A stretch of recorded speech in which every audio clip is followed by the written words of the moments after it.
मनोज अपने आप को बहुत खुशकिस्मत मानता था क्योंकि उसको बहुत अच्छी पत्नी जो मिली थी।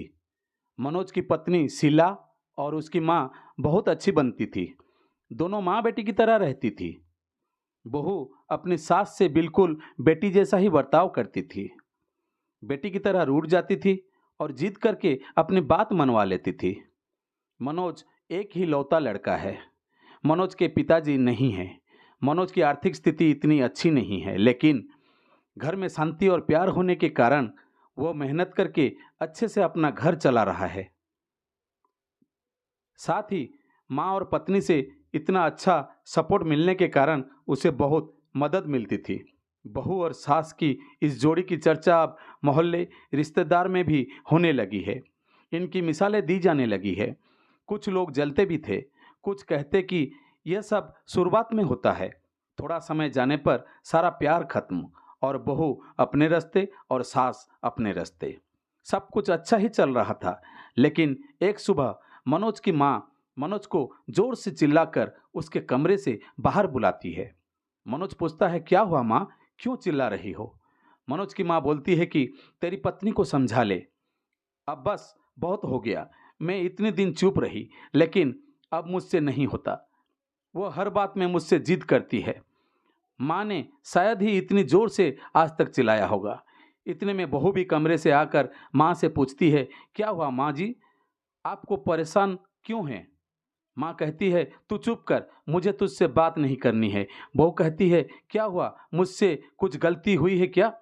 माँ बोलती है कि तू अपना यह नाटक बंद कर और मुझे अब तेरे साथ नहीं रहना है। माँ कहती है, बेटा तू मुझे गांव छोड़ा। बेटा बोलता है, वहाँ कौन है और वहाँ क्या करोगी? माँ कहती है, वहाँ मेरा भाई है और मुझे बची हुई ज़िंदगी वहीं गुजारनी है। बहू बोलती है, माँ जी आप कैसी बातें कर रही हैं? इस उम्र में आप वहाँ क्या करेंगी और मामा जी के पास कितने दिनों तक रहेंगी? हमसे कुछ गलती हो गई है तो बताइए। माँ बोलती है, तू तो मुझसे बात मत कर, तेरी माँ मैं नहीं हूँ। तेरी माँ वो है जिसने तुझे जन्म दिया, पर तुझे कुछ सिखाया नहीं। बहू को थोड़ा बुरा लगा। माँ जी आप क्या कुछ भी बोल रहे हैं? आपकी तबीयत ठीक है? बेटा बोलता है, माँ तुम आराम करो, हम शाम को बात करेंगे। माँ एकदम जिद पर अड़ जाती है, मुझे अभी गांव छोड़कर आ, अब मुझे यहाँ नहीं रहना है। मनोज और उसकी पत्नी कुछ समझ नहीं आता, लेकिन माँ जिद पर अड़ी रहती है तो मनोज को उनकी बात मानना पड़ता है और उन्हें गांव छोड़कर आना पड़ता है। घर आकर फिर वो अपनी पत्नी से बात करता है और उससे पूछता है कि तुमने उन्हें कुछ कहा क्या? माँ इतनी बिगड़ गई। शीला बोलती है, इस उम्र में अक्सर यह होता है, चिड़चिड़ापन आ जाता है। हम 2 दिन बाद माँ जी को वापस ले आएंगे, आप चिंता मत करें। 2 दिन बाद फिर बेटा और बहू दोनों गांव जाते हैं।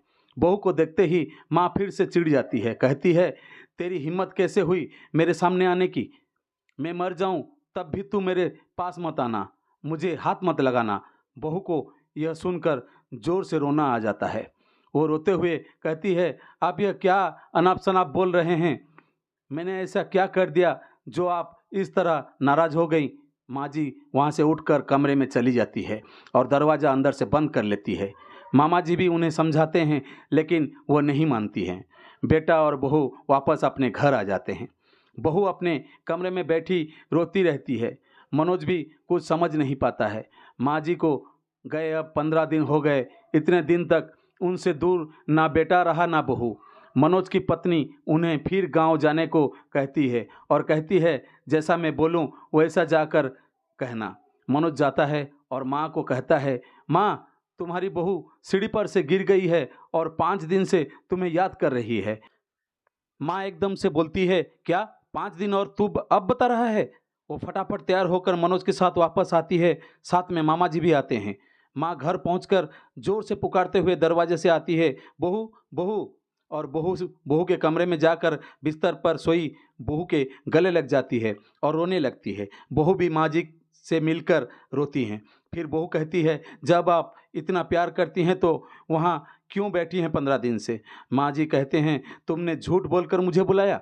हाँ, पर पहले यह बताओ आप ऐसा बर्ताव क्यों कर रही थी? आपको मेरी कसम। माँ जी बहू के फिर गले लगती हैं और कहती हैं, बेटा उस दिन जब मैं मंदिर से आई तो मैंने तुम्हारी और मनोज की बातें सुन ली। तुम बोल रही थी कि अभी हम संतान नहीं कर सकते क्योंकि उसकी ठीक से परवरिश नहीं कर पाएंगे। मैं तुम दोनों पर बोझ बन गई। मेरी वजह से तुम ना जाने कितनी चीज़ों से समझौता कर रहे हो। इसीलिए मैंने यह नाटक किया ताकि तुम दोनों यहाँ रहो और अपनी ज़िंदगी और अपने सपने और अपने बच्चों को इस दुनिया में ला सको। मैं अब कितनी दिन रहूँगी? बहू और मनोज दोनों भी माँ जी की बातें सुनकर रोने लगे। बहू बोलती है, अगर आप दोबारा ऐसा करेंगी तो हम कभी अपनी संतान नहीं करेंगे। आप हम पर बोझ नहीं है। माँ जी एक बात बताइए, क्या आपको हम बोझ लगते हैं? जब कोई माँ अपनी संतान को बोझ नहीं समझती, तो फिर बेटे और बहू कैसे ये सोच सकते हैं? और जो ऐसा सोचें वो अच्छा इंसान नहीं है। मनोज कहता है, माँ अब तुम भी यही रहोगी और समय आने पर दादी भी बनोगी। पुराना परिवार तोड़कर नया परिवार नहीं बनता, सबको साथ लेकर बनता है। साथ रहेंगे तो सब अच्छा होगा। फिर माँ जी वही अपने बेटे और बहू के साथ फिर रहने लगती हैं। धन्यवाद दोस्तों। ये सीख देने वाली कहानी आपको कैसे लगी कमेंट में बताइए। अच्छा लगे तो मेरे चैनल को सब्सक्राइब कर दीजिए। फिर से एक नई कहानी के साथ आपके सामने मैं आऊँगा। तब तक जय जगन्नाथ, नमस्कार, बहुत बहुत धन्यवाद आप सबको।